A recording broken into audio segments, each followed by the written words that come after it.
What is going on, guys? This is your boy Tyler.Oliveira back at it again, hustling at midnight, trying to make a video for you guys. With that being said, please remember to like and subscribe. Let's get straight into it, folks. I want to teach you guys, all of you normies out there, how to get a 1500 plus on the hated SAT. What I have here with me are a fat stack of books I've used to study for the SAT, and I want to show you something on your left that might encourage you a little bit. You'll see March 5th of 2016, I received a 1240 on my SAT. This was sophomore year. Very bad. But eventually I got it up to a 15 plus. You'll see that I had 590 on math. This is important. And a 650 on reading. Roughly a year later, I actually studied for it, and I raised my math score by 180 points. It's almost a 200-point jump just from my math, and a cool 60-point jump from my reading. And here's the thing, guys. The SAT test is structured in a way to facilitate the utmost success for someone who is willing to put in the time grinding it out on the practice test. Practice tests,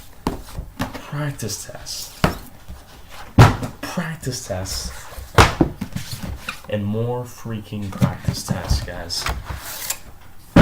I'm telling you, it is very simple if you want to succeed on the math test. It's basic algebra, guys. Come on. I thought it was difficult at first, and then when I took hundreds of practice tests, it hit me. It's learnable for anyone. And I eventually took it again, got the same math score, consistency, 2 months later, and my reading score went down. And I took it again, and it went up a little bit. But I was still very consistent. My reading went up, and I hit the 1510 plus. But my point being, guys, my reading score only went up from a 650 to a 730. Only an 80-point bounce. But my math went up a whole almost 200 points by the time I was done with the test. And I really think that the math section on the SAT is most helpful when trying to get a 15 plus on the SAT. With that being said, you have to, or at least it really helps if you score extremely well in that math. You have a lot of room for error on the reading, which I struggled with for some reason. Let's take a look at the view score details here. Here's the problem with the reading section Oftentimes, the reading section is a 10-to-1 ratio, meaning for every problem you get wrong, you get docked 10 points.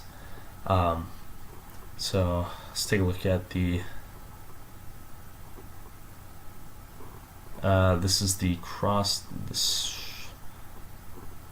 essay doesn't mean much. By the way, guys, the essay, I'm pretty sure it's extremely irrelevant to colleges. Try your best on it, obviously, but I don't think it matters that much. Who knows, though? So I'm trying to figure out where it shows how many I got wrong on this thing. Okay, here we go.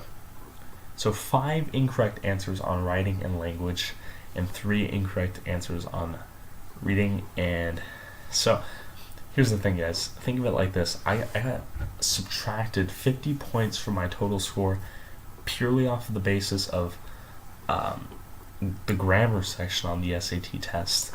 So I lost 50 points purely from that grammar section.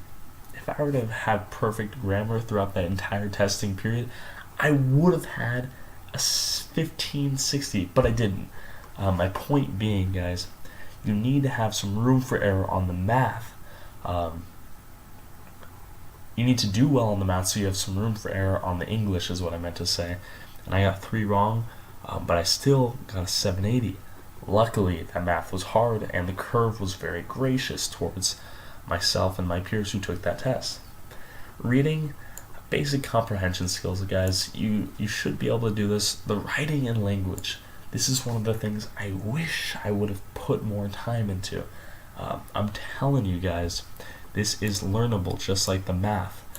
Writing language, the grammar, and the math, both sections are entirely learnable.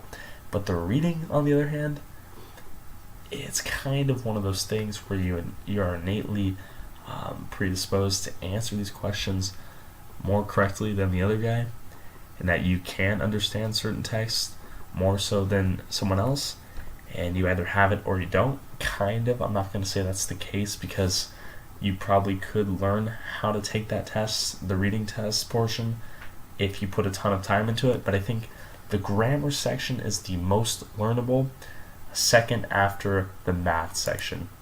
So if your reading score is a 700 anything, then put all of your time into the math if you haven't already hit an 800.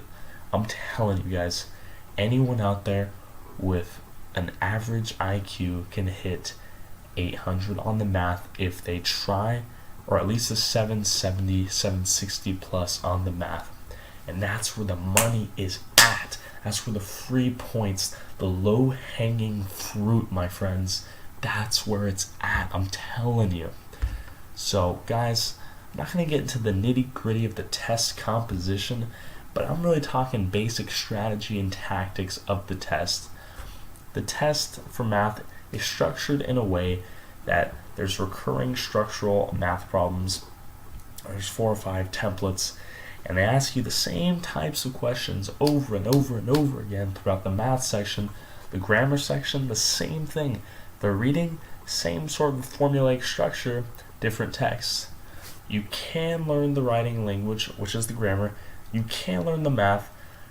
Reading, a little less easy there for someone who doesn't naturally get it. But I'm telling you guys, from a tactician, from a Sun Tzu's perspective, put all of your time into math, put all of your time into writing language, and specialize in those 2 areas.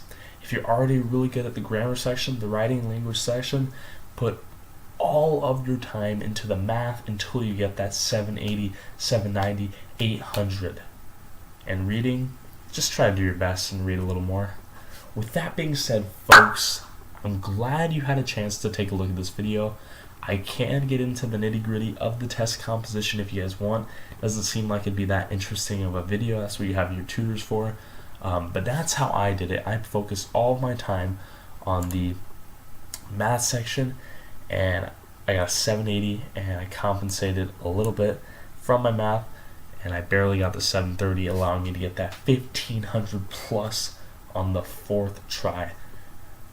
Guys, I hope you enjoyed this video. Please remember to like and subscribe for more awesome bangers to come. Hope you enjoyed. Thanks again.